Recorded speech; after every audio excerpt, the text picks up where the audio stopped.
In today's video, I will walk you through how to transfer money from PayPal to your bank account. First, go to the official PayPal website at www.paypal.com and sign into your PayPal account using your email or phone number and password.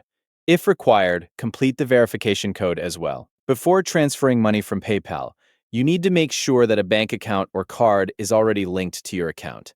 From the main screen, tap the wallet icon located at the top of your dashboard. Inside the wallet section, you will see your PayPal balance at the top and any linked accounts listed underneath. If you have not linked a bank account yet, tap Link a Bank or Link a Card at the top of the screen. In this case, tap Link a Bank. After that, just follow the steps shown on the screen to link your bank account. Each bank may have a slightly different process, and you may need to enter your account login information to complete the setup. Once the bank account has been added successfully, it will appear in the wallet section underneath your PayPal balance. Now to transfer money from PayPal. Tap on Transfer Funds just beneath your PayPal balance. On the next screen, you will now see the transfer options available in PayPal.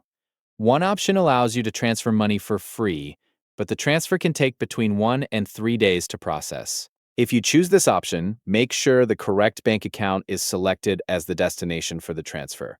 Once everything looks correct, tap Next or Transfer Now at the bottom of the screen. If you want the money to arrive instantly, choose the Instant Transfer option instead. After selecting it, choose the bank account where you want the money sent. PayPal will also show the transfer fee before you continue. The fee for instant transfer is currently 1%, with a minimum fee of 25 cents and a maximum fee of $15. After reviewing the transfer amount and the selected account, tap Next or Transfer at the bottom of the screen to begin the transfer process to your bank account. Once completed, PayPal will process the transfer based on the option you selected. And that's it. That is how you transfer money from PayPal to your bank account. Thanks for watching.